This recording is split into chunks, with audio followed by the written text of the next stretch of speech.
Compañeros, bueno, continuamos con el tema del cambio de fase, ¿no? Entonces estamos hablando de este estado en el cual el agua se encuentra en fase líquida, en fase gaseosa y en fase sólida.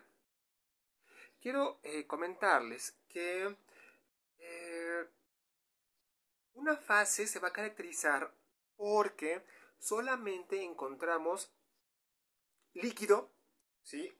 O sólido en el sólido y gas en el gas. Valga la redundancia, ¿no? A ver, pero ¿cómo es eso?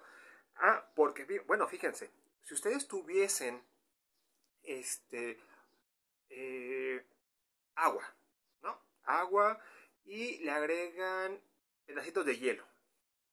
Bueno, entonces ya no tendrían una fase pura, ¿ok? Entonces tienen ahí agua con hielo. No es una fase pura líquida, ¿ok? Ya no podríamos llamar agua líquida, sino es agua líquida con hielo, ¿sí? O por ejemplo, si ustedes tienen agua, un vaso con agua, y agregan sal, o agregan tierra, ¿sí? O suelo, pues agarran suelo, lo echan, lo revuelven y queda toda turbia, ¿no? Entonces ya tienen, o sea, es una solución, ya no es una fase pura, que es lo que se pretende aquí, trabajar con fases puras. Y que parte de la definición de una fase es eso, ¿no? Que tenga pureza. Y que en cualquier parte que, que nosotros analicemos o veamos ese sistema, se encuentre agua únicamente, ¿no? Hablando en términos de agua. Entonces, agarro un vaso con agua, ¿sí? A ver,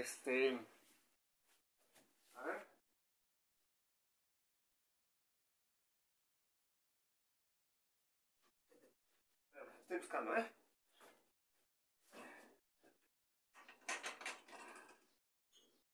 Ahí está.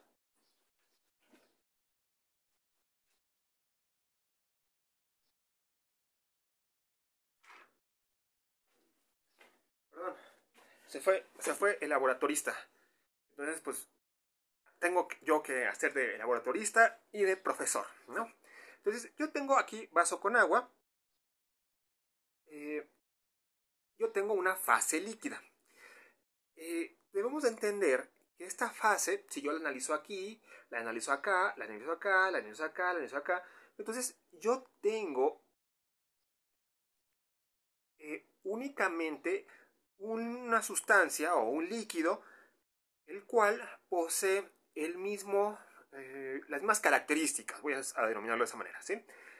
Igual se agarra el hielo que les mostré en el video anterior.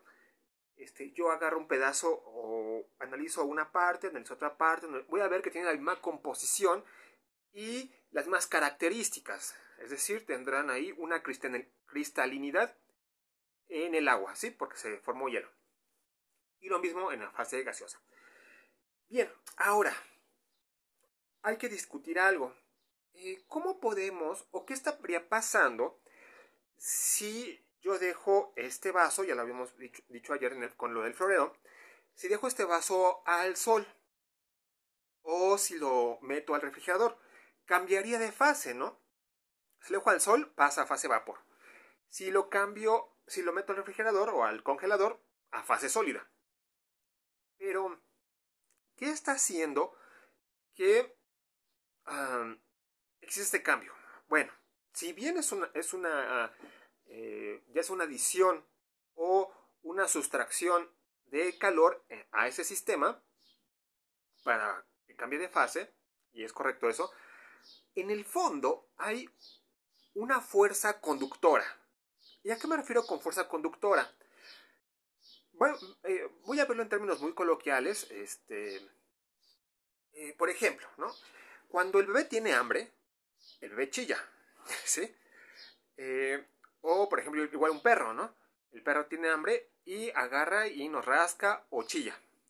Entonces, es decir, el hambre conduce al bebé a, a chillar y a pedir comida. Aquí hay una fuerza conductora. Allá como para el perro y para el bebé es el hambre, aquí hay una fuerza conductora conocida como potencial químico, ¿sí? Entonces, debido a que hay una diferencia de potencial químico, vamos a tener entre el sólido y el líquido, y entre el líquido y el vapor, vamos a tener la factibilidad de pasar de una fase a otra, ¿sí? Mucho del entendimiento de los procesos de transporte a nivel molecular, de de entender por qué una fase cambia a otra es debido al potencial químico, ¿sí? Entonces, repito, el bebé, debido al hambre, la fuerza que lo oprime o la fuerza conductora, que es el hambre, lo obliga a chillar, ¿no? O, por ejemplo, una diferencia de potencial. Yo tengo un lago o un manantial en la parte montañosa de Texcoco y brota y el agua baja, ¿no? Y baja hasta la zona de la ciudad de Texcoco. Entonces, debido a una diferencia de alturas, ¿sí? Entonces tengo que el agua baja a una diferencia de energía potencial.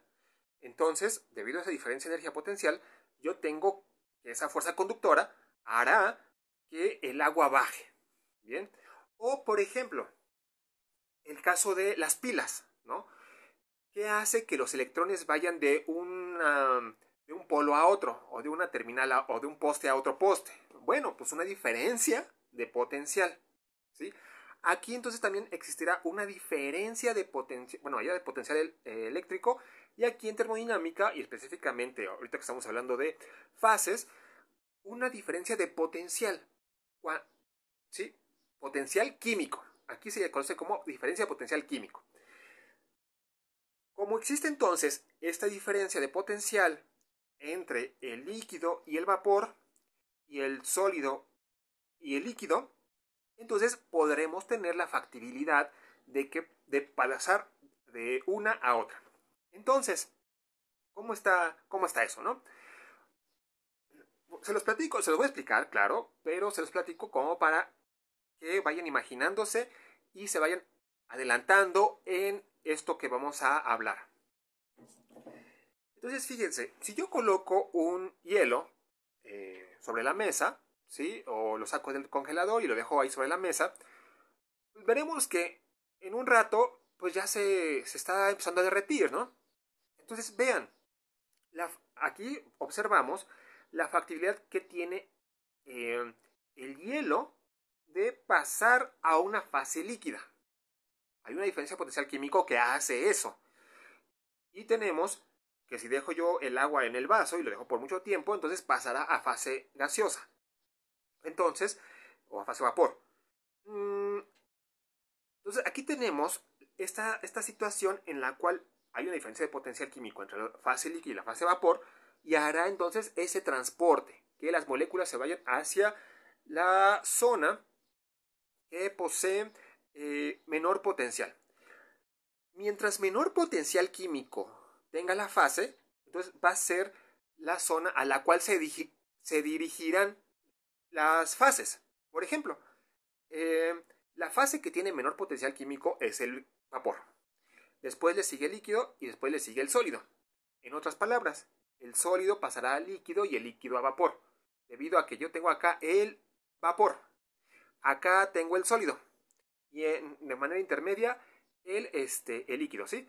Entonces, como este tiene menor potencial químico, el vapor, y este tiene mayor potencial químico, el sólido, entonces pasará de mayor hacia menor, pasando entonces de sólido a líquido y después de líquido a vapor, ¿ok? Por el potencial químico. Bueno, ahora, bien, eso es como una explicación fundamental, ¿sí? De el cambio de fase.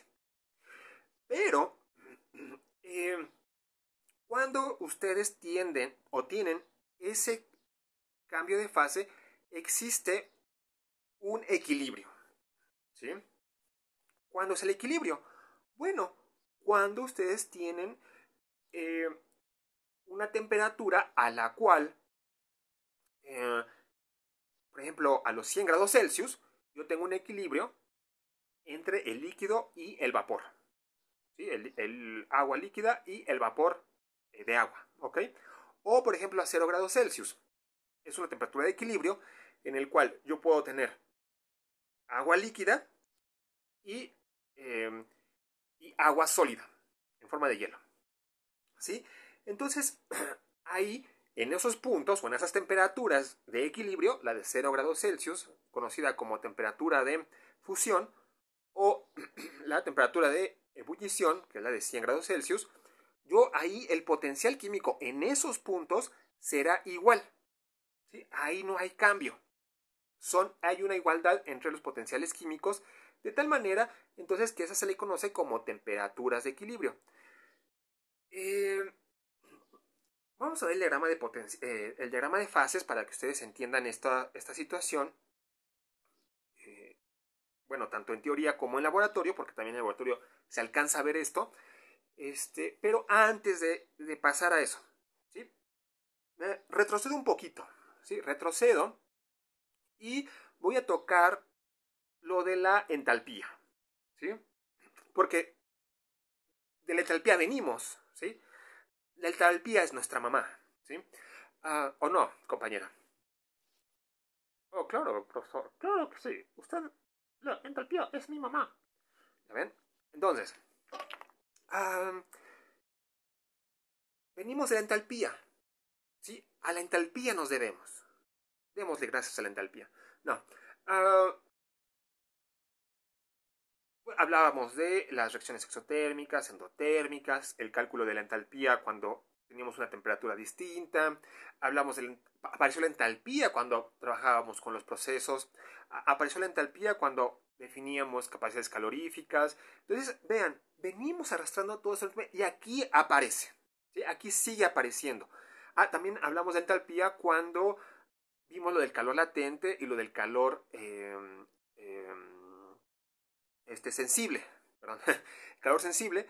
Entonces, ahí también apareció entalpía. Esa segunda parte de la que estamos hablando, o esta, ¿se acuerdan que lo dimos en dos bloques, no? La parte que hablábamos del calor sensible y un poquito de latente, y ahora latente, mucho de latente, y adentrarnos más en ¿no? Bueno, ahora, entonces, como venimos de la entalpía, aprovechamos también para las siguientes reacciones. ¿Sí? ¿Cuáles reacciones, profesor? Las que están anotadas a continuación, atrás de mí. Bien, voy a explicarlas.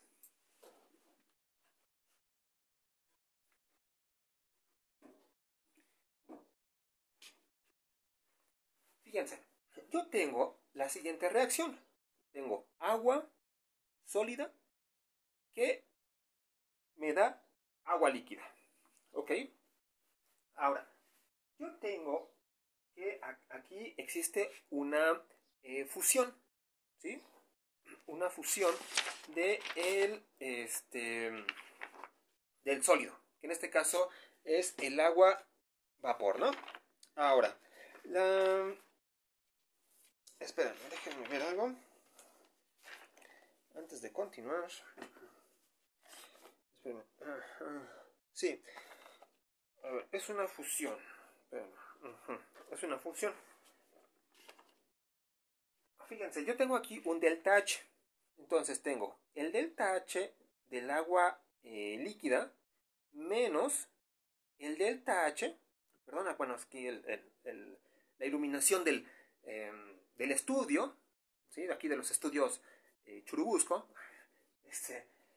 está interfiriendo un poco, ¿no? Pero aquí es una entalpía del sólido. Aquí la entalpía del líquido y aquí la entalpía del sólido, porque es el estado inicial y este es el final, recordemos, ¿no?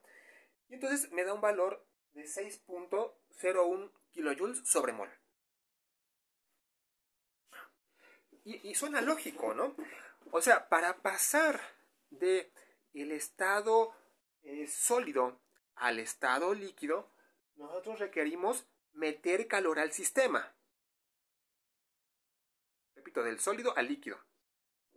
Yo tengo ahorita el sólido, ¿sí? El hielo.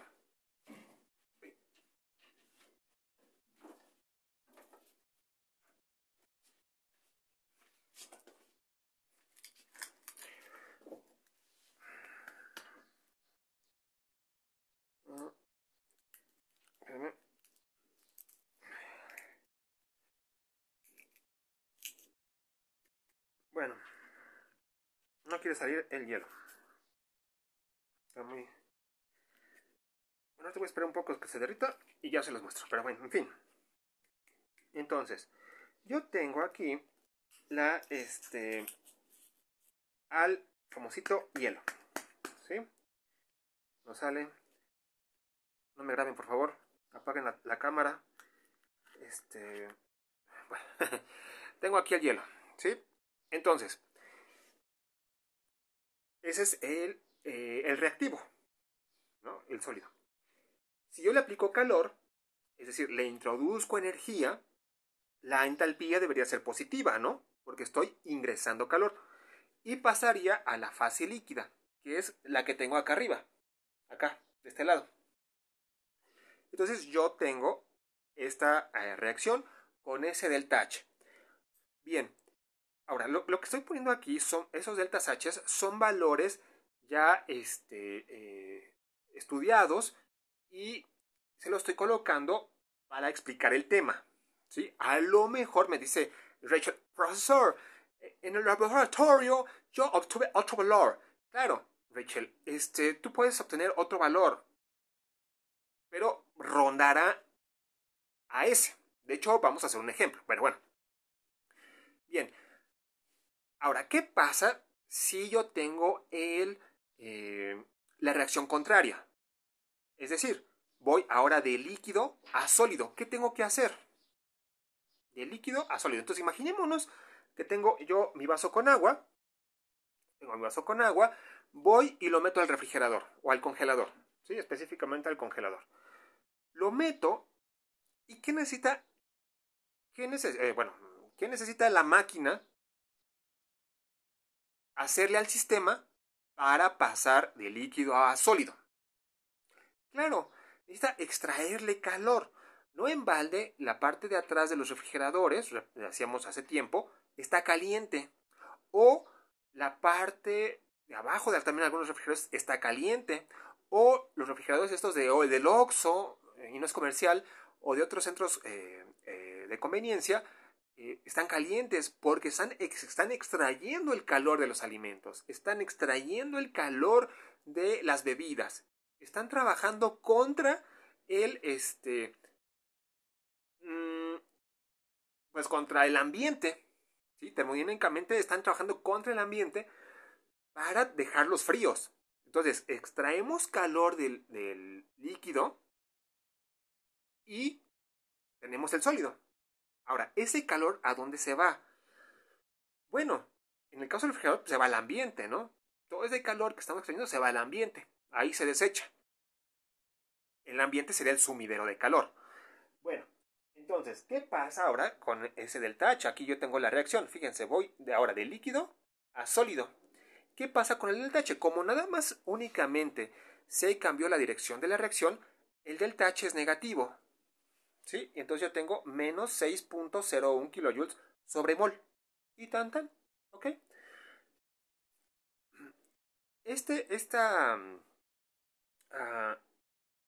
Este cambio de fase, ¿cómo se le conocería? Pues como una congelación, ¿no?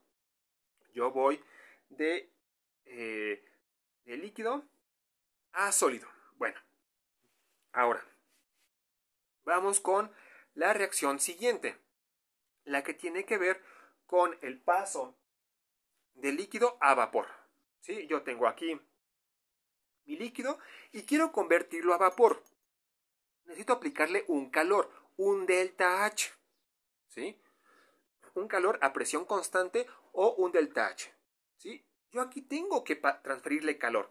Ahorita le puedo transferir calor, pero no es suficiente como para evaporarlo. ¿Están de acuerdo? Entonces, estamos hablando de calores latentes, ¿eh? Ojo, no se olviden eso. Calores latentes. Todos son calores latentes. Bueno, ahora,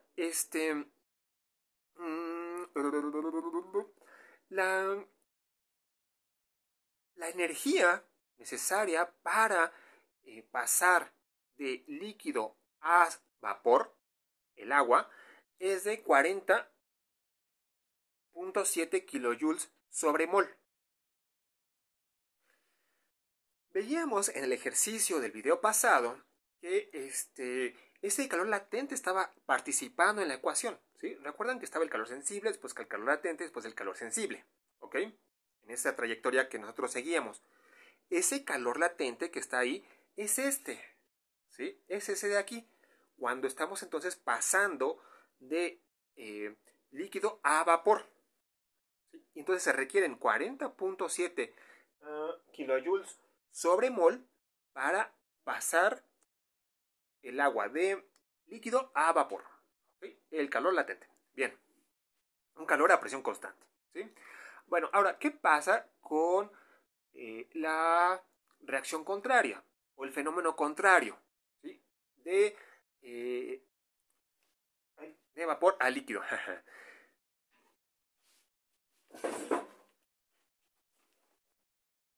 Bueno, no he escuchado hablar. Luego acá en el rancho o en el pueblo dicen, es que hace calor de agua, ¿no? Es que va a llover. ¿Qué se siente? Bueno, lo estoy relacionando esto con fenómenos meteorológicos para poder tener como porque ya hemos tenido contacto, ¿no? Con la lluvia. Bueno, entonces, es que hace calor de agua, ¿no?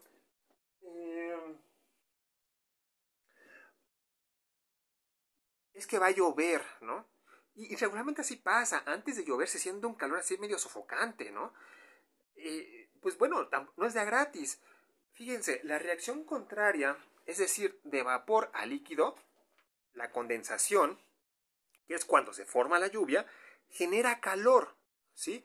Tenemos que entonces ahora vale menos 40.7 kilojoules sobre mol. Es decir, tenemos una generación de calor. El hecho de que el agua se condense genera calor, ¿sí?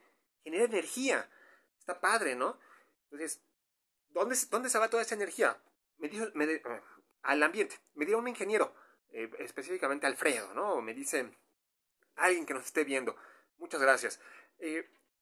Profesor, ¿cómo podemos aprovechar ese calor? Ah, bueno, ese es el reto, ¿no? Yo ahorita, honestamente, no he ideado a un aparato para aprovechar ese calor o no he ideado un dispositivo para aprovechar ese calor, pero está padre, ¿no? El hecho de que ustedes condensen agua, están obteniendo calor, ¿sí?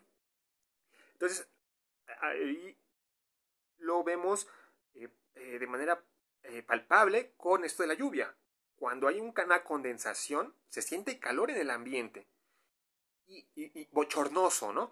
Y entonces momento después, viene ya la lluvia, el torrencial.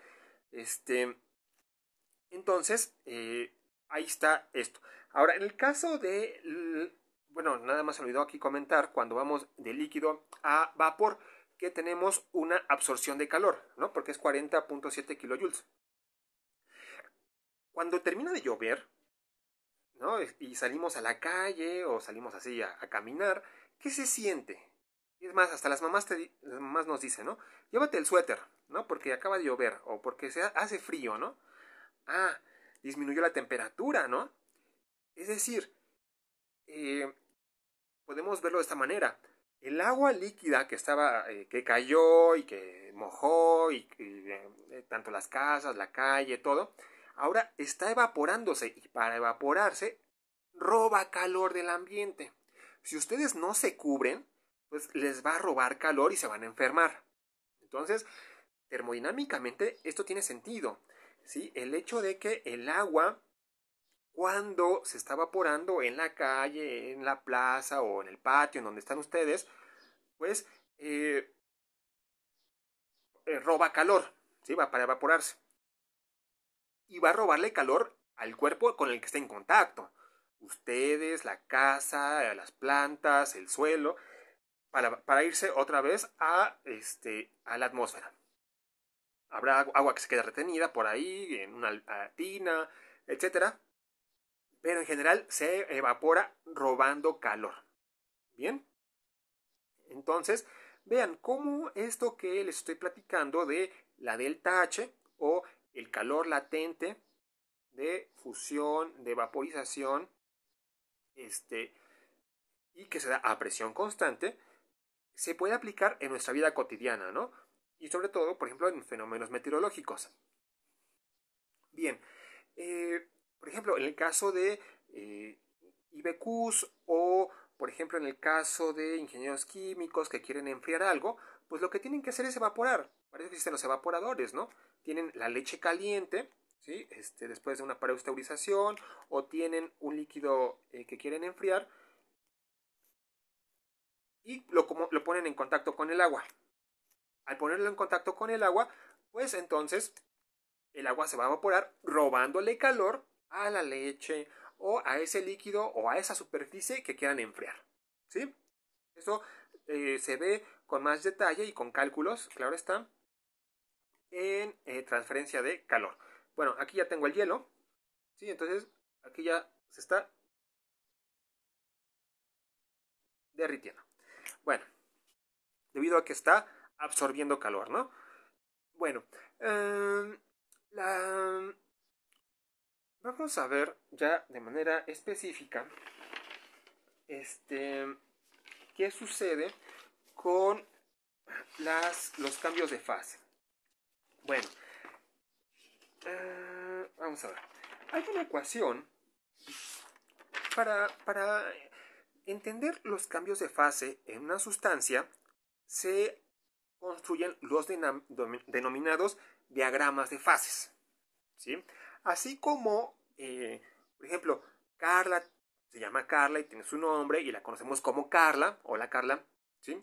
O, por ejemplo, Araceli. Hola Araceli, que se llama Araceli y tiene su nombre. Y ya vemos a una señorita con lentes, morenita, de pelo negro, caminando por ahí.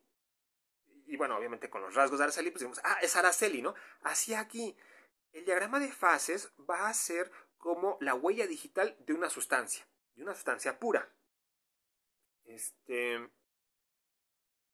Ahorita hablamos de sustancias puras, entonces por eso lo recalco, ¿no? Entonces, veremos el diagrama de fases de alguien, tal sustancia, ¿no? O vemos el diagrama de fases, tal sustancia, ¿no? O vemos un diagrama, tal sustancia. Entonces, cada sustancia tendrá su diagrama de fases. Un diagrama de fases me refiero a, nos explicará en base a la presión y la temperatura, o sea, dos propiedades de estado, nos dará o nos dirá el comportamiento, ¿sí? ¿Cuál es el comportamiento o en qué fase está el agua a ciertas condiciones? ¿Sí? Si está en fase sólida, si está en fase líquida, si está en fase vapor. ¿Ok? Vamos entonces a hablar acerca de esto. Bueno, déjenme ver. Para construir un diagrama de fases se necesita la ecuación de Clapeyron. ¿Sí? Voy a anotar aquí en el pizarrón la ecuación de Clapeyron, que es la mamá para construir un diagrama de fases. ¿Sí? Es la mamá. Así como cuando Luke Skywalker le dice, Darth Vader le dice a Luke, soy tu padre.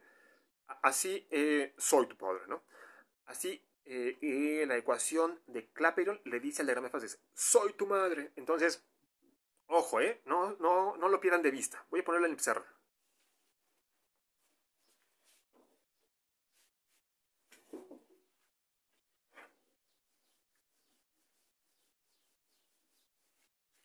Sí, vamos a dejarlo para este momento